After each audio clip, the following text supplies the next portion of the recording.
Bagaimana dia akan mendapatkan uang? Nikki akan semakin parah jika terus dibiarkan. Sedangkan Jupiter, lelaki itu belum juga memberikan uang yang Valerie minta sejak 2 minggu yang lalu. Jika Valerie mendesak, bukankah Peter akan menjadi curiga? Sedangkan lelaki itu sudah mencukupi segala yang dia perlukan. Tapi aku harus mencoba. Aku tidak bisanya diam seperti ini. Gumamnya berbicara pada diri sendiri. Urusan belakanglah jika Peter menjadi curiga lantas menanyainya.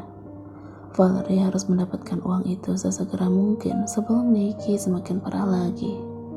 Gemetar, tangannya menekan tanda panggil di layar ponsel yang langsung tertuju ke nomor Jupiter. Dan kala itu pula Peter mengangkat panggilan dari sang istri. Iya, ada apa? Mendengar suara saja sudah membuat jantung Valerie melompat ke tenggorokan. Tetapi bukan karena jatuh cinta, dia sangat takut jika Peter akan menolak permintaannya. Peter, aku bisa aku bertemu denganmu sebentar? Kata Valerie memberanikan diri. Lelaki yang masih bingung akan rahasia rumit tentang gadis itu sejenak memikirkan permintaan Valerie. Dia yakin ada sesuatu yang sangat penting ingin dikatakan olehnya. Di mana kau sekarang? Aku di sekolah. Tunggu di sana. Aku akan menemuimu dalam beberapa menit ke depan. Suara lelaki itu terdengar horor, meski Jupiter tidak berbicara dengan keras.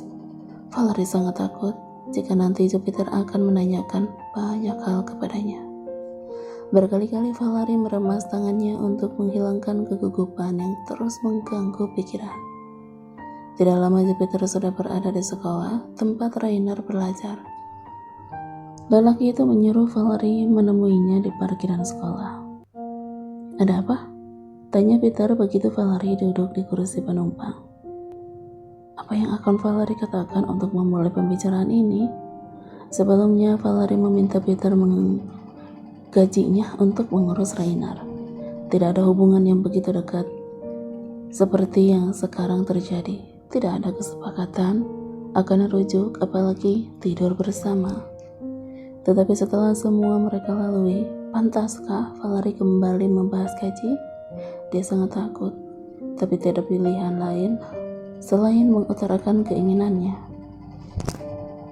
Peter, maaf, kau mungkin tidak akan senang, tapi bisakah aku mendapatkan uang yang pernah kita sepakati?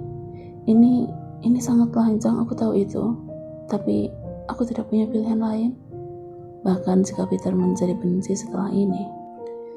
Jika kurang, kau bisa mengatakan lebih dari nominal gaji yang pernah kau katakan? Di sisi lain, Valerie senang karena Peter tidak sibuk bertanya untuk apa uang sebanyak itu bagi Valerie. Tapi di sisi hatinya yang lain, ada rasa kecewa ketika Peter menyinggung itu adalah gaji. Valerie merasa seakan dirinya sangat rendah yang digaji untuk menjaga Rainer juga setelah tidur dengan Peter. Itu seakan menjual hubungannya kepada laki-laki yang sangat dia cintai. Apa kau bodoh, Valerie? Saat ini uanglah yang kau butuhkan, bukan cinta semua yang tidak mungkin kau dapatkan. Dia menampar dirinya ke bawah, mengingatkan Meganlah istri laki-laki ini. Bagaimana bisa dia mengharapkan cinta dari Jupiter? Tidak, kau tidak perlu memberiku lebih. Berikan saja sebanyak yang aku sebutkan saat itu, sahut Valerie. Tapi, bisa aku minta izin 1 hari? Sebenarnya ada sesuatu yang ingin aku urus di luar sana. Maaf, ini sangat mendesak dan aku belum bisa mengatakannya padamu. Dadanya berdebar ketika meminta izin dari laki-laki itu. Bagaimana jika Jupiter menjadi curiga? Tetapi Jupiter hanya tersenyum dan mengangguk. Tak ada pertanyaan akan kemana Valerie pergi sampai meminta izin 1 hari. Seakan lelaki itu paham bahwa Valerie juga butuh mengurus hidupnya tanpa dikekang. Kau tidak ingin aku mengantarmu? Kita sudah rujuk. Aku pikir kau tidak punya alasan untuk meninggalkanku. Tidak, saut Valerie cepat. Kemudian dia menggigit bibirnya setelah baru saja merasa dirinya sangat bersemangat. Maksudku, kau pasti sangat sibuk. Aku tidak ingin kau meninggalkan pekerjaanmu untukku. Aku bisa mengatasinya. Uang yang Valerie minta tidaklah berjumlah sedikit. Jupiter menjadi teringat akan laporan dari anak buahnya yang mengatakan dia memiliki seorang adik berpenyakit kanker stadium akhir. Apakah mungkin untuk membayar biaya perobatannya? Izin 1 hari yang Valerie minta pastilah untuk menemui adiknya yang sedang sakit. Semakin dekat Peter untuk mengetahui siapa sebenarnya gadis yang sedang berada di sisinya. Baik, jika kau ingin begitu, di berangkas ada uang sebanyak yang kau butuhkan. Bisa kau pulang menjemputnya? Dia mengirimkan sebuah pesan yang berisikan beberapa angka di ke ponsel Valerie. Maaf, pekerjaanku memang sangat banyak dan tidak bisa ditunda. Aku tidak bisa kembali ke rumah dan menemanimu. Bisa kau sendiri saja yang mengambilnya. Passwordnya sudah aku kirimkan ke ponselmu. Kau bisa menggunakannya untuk membuka berangkas itu. Lanjut Jupiter. Maaf, kau mengizinkanku menyentuh barangmu? Kenapa? Kita pasangan menikah, bukankah milikku juga milikmu? Peter menyalakan kontak mobilnya, membawa mereka keluar dari pekarangan sekolah. Aku akan mengantarmu sampai ke depan, lanjut laki-laki itu. Bukankah sangat berlebihan jika Jupiter sampai menyerahkan kode berangkasnya pada Valerie, seakan mereka memang sudah menjadi pasangan suami istri sebenarnya. Padahal hanya Valerie lah yang tahu bahwa dirinya hanya orang asing yang menyamar sebagai Megan. Bagaimana bisa lelaki ini sangat mempercayai seseorang, bahkan meski Valerie adalah Megan? Bukankah seharusnya dia curiga? Megan pernah membawa lari uang Jupiter, dan bisa saja dia mengulanginya sekali lagi, tapi tampaknya Peter tidak memikirkan hal itu. Sepolos nikah dirinya sehingga Megan bisa mampu dan mempermainkan laki-laki ini.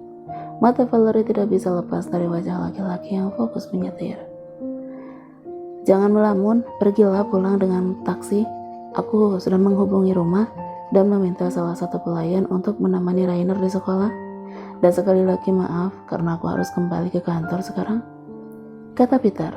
Dia memarkirkan mobilnya di sisi jalan tepat di mana Valerie bisa mencari taksi. Bahkan Valerie tidak dengar kapan Peter berbicara dengan orang rumah. Mungkin karena dia terlalu sibuk memikirkan kebaikan laki-laki itu, Valerie menjadi tidak fokus. Terima kasih Peter. Terima kasih banyak sudah memberiku kepercayaan. Aku akan kembali setelah urusan ini selesai.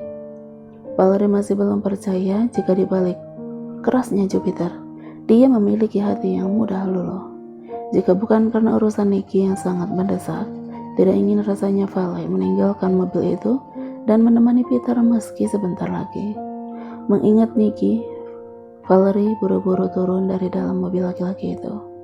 Dia berlari seperti orang kesetanan untuk mencari taksi.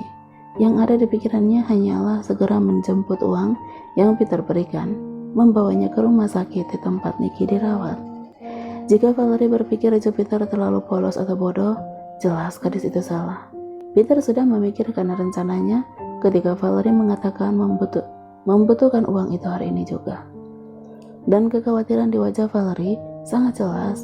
Sebagai bukti, dia ingin menemui seseorang. Peter tidak akan menyia-nyiakan kesempatan untuk membongkar siapa Valerie sebenarnya. Dia mengikuti Valerie ke rumah dengan mobil lain yang sudah disiapkan anak buahnya. Dengan membawa Nicky yang penyakitan, bukankah itu akan sangat merepotkan? Bisa saja anak itu kritis saat di jalan dan membuat masalah baru untuk Peter. Memang seperti inilah seharusnya. Valerie membawa sendiri jalan menuju tempat di mana identitasnya akan terbongkar. Tidak perlu menunggu lama, Valerie sudah keluar dengan sebuah tas yang dia bawa di tangannya. Masih dengan taksi yang dia naiki tadi, gadis itu meninggalkan mansion kediaman keluarga Emmanuel dan langsung menuju bandara. Dia tidak tahu bahwa Jupiter juga mengikutinya dari belakang. Valerie tidak pernah berpikir bahwa perjalanannya mengantar uang untuk Nicky adalah jalan menuju kehancurannya. Siapa yang akan curiga pada Peter? Dengan bantuan orang-orang suruhannya, Peter tidak perlu melakukan pergerakan yang menimbulkan kecurigaan Valerie. Hanya dengan duduk diam pun semua urusan Jupiter sudah dibereskan. Pesawat akan berangkat, Wan. Mari, kami sudah menyiapkan jalan untuk Anda. Jawaban itu kian dekat di depan mata. Semua rahasia yang membingungkan itu akan terjawab dalam beberapa saat lagi. Jupiter mengayunkan langkahnya memasuki sebuah rumah sakit khusus penyakit kanker yang berada di sebuah kota kecil. Di depannya dia bisa melihat Valerie memasuki salah satu ruang inap di tempat ini. Ya, Valerie tengah menemui adiknya yang menderita penyakit kanker. "Nikki," seru Valerie pada gadis belia 15 tahun yang saat itu tengah menatap keluar jendela. "Vale," dua bersaudara yang lumayan lama tidak bertemu lantas saling memeluk. Valerie mengusap kepala Nikki yang sudah bersih dari surainya dan membiarkan adiknya menangis di pelukan. "Kenapa lama sekali kau tidak memberikan kabar? Kamu lupakanku?"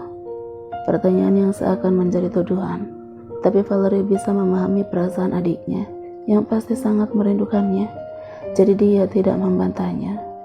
"Kau jahat, kau berkata akan sering menelponku." "Maaf, aku harus bekerja untuk mendapatkan uang." Vale merenggangkan pelukannya dari tubuh ringkih Nikki, mengusap wajah putih pucat pasi. "Apa uang sangat penting? Aku hanya butuh kehadiranmu. Aku tidak ingin uang." Seperti itulah Nikki selalu. Dia terus berkata, kehadiran Valerie lah yang sangat dia butuhkan dibanding uang yang berusaha Valerie dapatkan. Bahkan sangat sering Nikki berkata tidak ingin melanjutkan perawatannya lagi, asalkan Valerie selalu menemaninya. "Kau tahu, aku mencintaimu. Jangan nakal dan dengarkan ucapanku. Kau hanya perlu bersemangat untuk pulih, sehingga kita bisa kembali ke desa. Mengerti?" kata Valerie, tapi air mata pun jatuh saat dia mengatakannya. Siapa yang tidak tahu Nikki tidak mungkin bisa sembuh lagi. Bahkan jikapun Valerie mengorbankan nyawanya untuk bekerja, uang segunung pun tidak akan bisa membuat Nikki menjadi pulih. Semua orang tahu usaha yang Vale buat sejauh ini hanyalah akan berakhir sia-sia. "Jangan terus menghiburku, aku bosan mendengar kalimat seperti itu." Nikki bukan gadis kecil yang dulu lagi. Dia tahu umurnya tidak mungkin bertahan lama. Sebab itu jangan habiskan waktumu untuk bekerja dan mari kembali ke desa. "Nikki," Valerie menghentikan ucapan adiknya segera. "Kenapa? Kau sendiri tahu, aku tidak akan hidup lebih lama. Kau hanya akan membuat dirimu kesulitan. Aku tidak mau berdebat lagi." "Hentikan, Nikki. Jangan mengajakku berdebat." Jika ditanya apakah Valerie lelah, tentu saja dia muak dengan semua ini. Sudah beberapa tahun Valerie membanting tulang demi mengobati Nikki, menghentikan kuliahnya agar bisa menyisihkan sedikit demi sedikit uang pembayaran rumah sakit. Valerie melakukan semua pekerjaan, mungkin hanya menjual dirilah yang tidak dia lakukan selama ini. Tidak dia lakukan. Hanya Tuhan dan Valerie lah yang tahu bahwa dia bahkan sudah menjual dirinya kepada Jupiter, meski secara halus. "Vale, dengar, ibu meninggalkan beberapa warisan untuk kita. Mari kembali ke desa dan kita jalani kehidupan tanpa bawa rumah sakit ini. Kau bisa menggunakan uang itu untuk mencukupi kehidupan kita dan sisanya untuk masa depanmu nanti. Jangan habiskan uang demi membayar mereka. Dokter-dokter itu hanya membual, ingin mengeruk uang kita." Nikki berkeras. Kalimat itu sudah sering Nikki ucapkan, tapi Valerie mengabaikannya. Dia tahu Nikki masih terlalu muda untuk mengerti berapa banyak biaya yang harus mereka keluarkan untuk mencukupi kehidupan berdua. Uang peninggalkan ibu tidak akan bertahan bahkan 2 bulan pun.